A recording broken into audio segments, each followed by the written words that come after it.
revue de presse mbokki internet yi dal leen ak jàmm ñu daal di ñëw ak yéen ci li gën a fës ci bopp xibaar yi daal di koy tàmbali ak yéenekaay bii di l'enquête yéenekaay daal di fësal ci xëtam bu njëkk enjeu yi nga xam ne moom la ñu nar a gis ci élection législative yi nga xam ne moo nar a am le 17 bi nga xam ne dëgmal nañu ko xam le leen nag diggante Dakar Pikine ak Saint-Louis nekk nañu ay zone de danger waaye ay zone yi nga xam ne war nañu leen bàyyi xel lool bataille bi nga xam ne ñu ngi koy xalaat ca diggante Abass Fall ak kii di Barthélémy Dias ana kan moo nar a jël enfin le contrôle de Dakar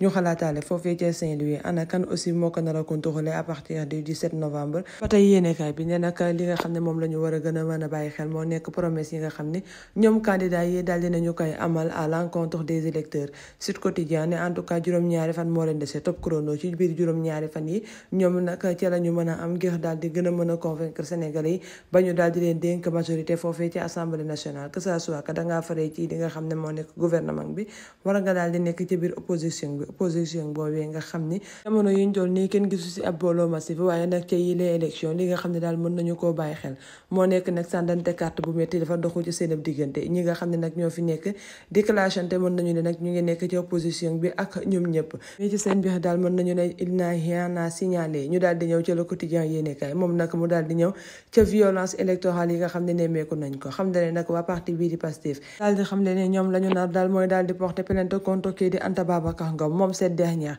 elle parle d'accusation fallacieuse waa forum civil aussi daal dinañuy amal ab alerte politiciens yi ñu daal di gën a mën a bàyyi xel lépp la nga xam ne dafa laale ak wàllu violence Walf Quotidien ne jamono yuñ toll di daal mën nañu gis ne ab guerre de plainte moo am ca diggante Anta Babacar Ngom ak ki nga xam ne moo nekk Ousmane Sonko ba tey ci li nga xam ne daal dinañu koy fësal ci seen xëtam bu njëkk ñoom ñi nga xam ne ñoo nekk waa Walf Quotidien nag jamono yuñ toll nii li nga xam ne daal gis nañu ne moom moo nekk les enjeux du scrutin daal dinay tënku ci li nga xam ne moo nekk amnistie bi loi bi nga xam ne bëgg nañu ko voter homosexualité bi ñu daal di koy criminaliser at li nga xam ne moo nekk haute cour de justice bi ñu daal di nekk ay mbir ya nga xam ne ñoxal nañu sénégalais yi ba tax nag ñoom ñi nga xam ne ñoo bëgg ñu daal di leen dénk majorité amul kenn ku ko épargner yéenekaay bi di grand panel ne en tout cas ñu ngay élection législative ñeneen ñaa ngay meeting waaye nag askan wi am na ña nga xam ne ñu ngay wëyal sonn foofee ca Kanel mën nañu ne nag ab dëj bu metti moo fa daal di am ndax nag ca yoonu Barça Barsak bi lu toll ca fukk ak juróom-ñaari ressortissants ñoom nag ñoo jëloon yoon boobee ngir daal di mën a dem foofee ca Espagne te ca ndox ma la ñu daal di des yéenekaay bi di laas yéenekaay moom daal di fësal ci xëtam bu njëkk renforcement yi nga xam ne nañ njiitu réew mi le président Bassirou Diomaye Diakhar Faye bëgg na kaa amal ci l'autonomie des forces armées xam la ne nag daal dinay sax annoncé ab industrie de défense ci wàllu kii di Aziz Dabala xam la ne nag moom ay waa famille la ñu def daal mooy daal di interpeller le procureur général ci liberté provisoire bi nga xam ne daal dinañu koy accordé kii di Nabou Leye la tribune yéenekaay ne en tout cas libération kii di Nabou Leye nekk na la nga xam ne bett na famille victime yi ba tax sax seen avocat bi di maître Khoureysi Ba daal dina yëkkati ay kàddu xam le ne li ni mel dafa nekk ab offense à la justice ci ay waa kër kii di Aziz Dabala ak Boubacar Gano ñu gënoon kaa xamee ci turu kii di Wali mën nañu ne jamono yuñ toll nii une mesure d'incompréhensible daal moo fa daal di taxaw le procureur général daal dinañu koy interpeller ca bii lee mbir ca na mu gën a gaawee ana ban décision nag la ci nar a jël li ni mel moo jaaxal ñëpp l'Observateur sax yéenekaay daal di ciy dikkaat ne ko en tout cas reportage bi nga xam ne daal defee nañu ko ca ay jegeñaale kii di Aziz Dabala jurul dara lu baax li nga xam ne daal gis nañu ko mooy ñoom ñooñee mer nañu waaye nag yi les libération nga xam ne amoon nañu ko ci kii di Nabou Leye nekk na la nga xam ne jaaxal na leen lool nag li ni mel narul yàgg ndax boobulee lënc bu ñu yëree yéenekaay bi di l'Observateur ci daal di fekk révélation yi nga xam ne amal nañu ko ñoom yéenekaay bi c'est la procédure bi nga xam ne moom moo daal di mëne kii di Nabou Leye ba ñu daal di koy accordel bi les libertés provisoires libération yéenekaay daal di fësal ci xëtam bu njëkk information judiciaire bi nga xam ne nañu koy ubbi ca mbiri Prodac ñoom yéenekaay bi daal di xam le ne nag jamono yuñ toll nii daal kii di Mamina Daffé ak kii di Ibrahima Cissé ñu ngi nekk ci ay guddi ya nga xam ne leeragul ndax ni ki lundi incha allah ca la ñu leen nar a identifier daal di nañuy amal aussi à la rencontre ak deuxième retour de parquet le populaire yéenekaay daal di fësal ci xëtam bu njëkk ne ab terrain d'entente nag famille kii di Moustapha Ba finalement mujjee nañu kaa trouvé li nga xam ne nag moom la ñu leen waxoon mooy xëccoo bu metti moo amoon ca seen ab diggante néew bi ndax nag soxnaam la mu bëggoon mooy ñu daal di koy denc fii ci Dakar xale ya nga xam ne ñoo nekk foofee ca Nioro ne nag nañu ko daal di indi foofee daal di ko fay denc jamono yuñ toll nii nag li nga xam ne moom la ñu décidé finalement mooy dimanche kii di Mamadou Moustapha Ba mi fi nekkoon ministre des finances dinañu daal di jël néewam yóbbu ko foofee ca Nioro daal di ko fay denc encore une fois ñu koy ñaanal yàlla na ko yàlla yërëm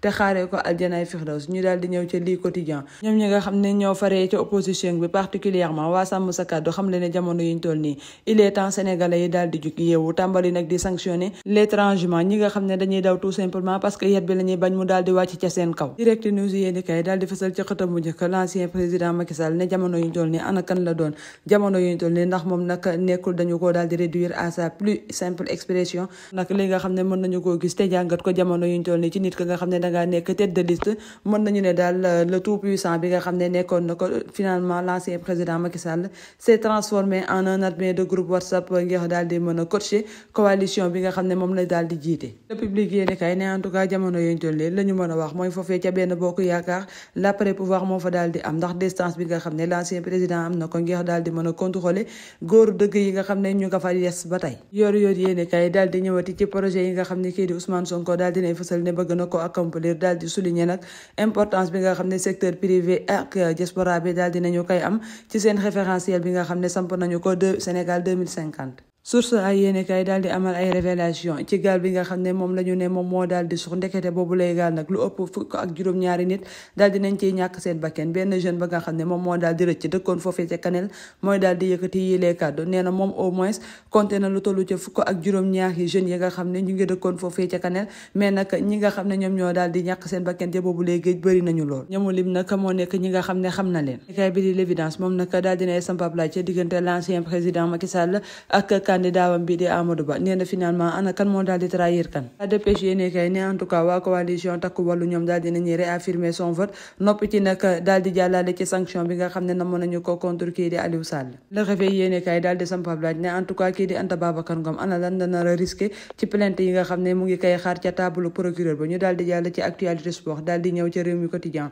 moom nag daal dina ñëw ca Premier League 11e journée xam le ne nag kii di Jackson nekk à l'assaut de l'Arsenal Dakarois Sport daal di fësal mu njëkk proposition bi nga xam ni le récent président des États-Unis daal dina koy amal di Donald Trump ne nag MMA dañoo war a créer benn ligue des migrants foofee à l'UFC mu nekk la nga xam ne nag jar naa jàmbarkaat ñu daal di ñëw ci record daal dinay fësal ci xëtam bu njëkk match 4e journée de la Ligue 1 bi TFC ak Jaraaf nar a doon ay match ya nga xam ne dina tàng lool ay match ya nga xam ne duñu ci mayante dara waaye aussi dinañu daal di assister waale ci soc DSC Casa ak GF ak aussi GFC yi nga xam ne nax nañu koo amal leen di jaajëfal mbokki internet yi ci teewlu bi ak déglu bi di leen jox dig daje beneen yoon incha allah ci seen beneen numéro jërë ngeen jëf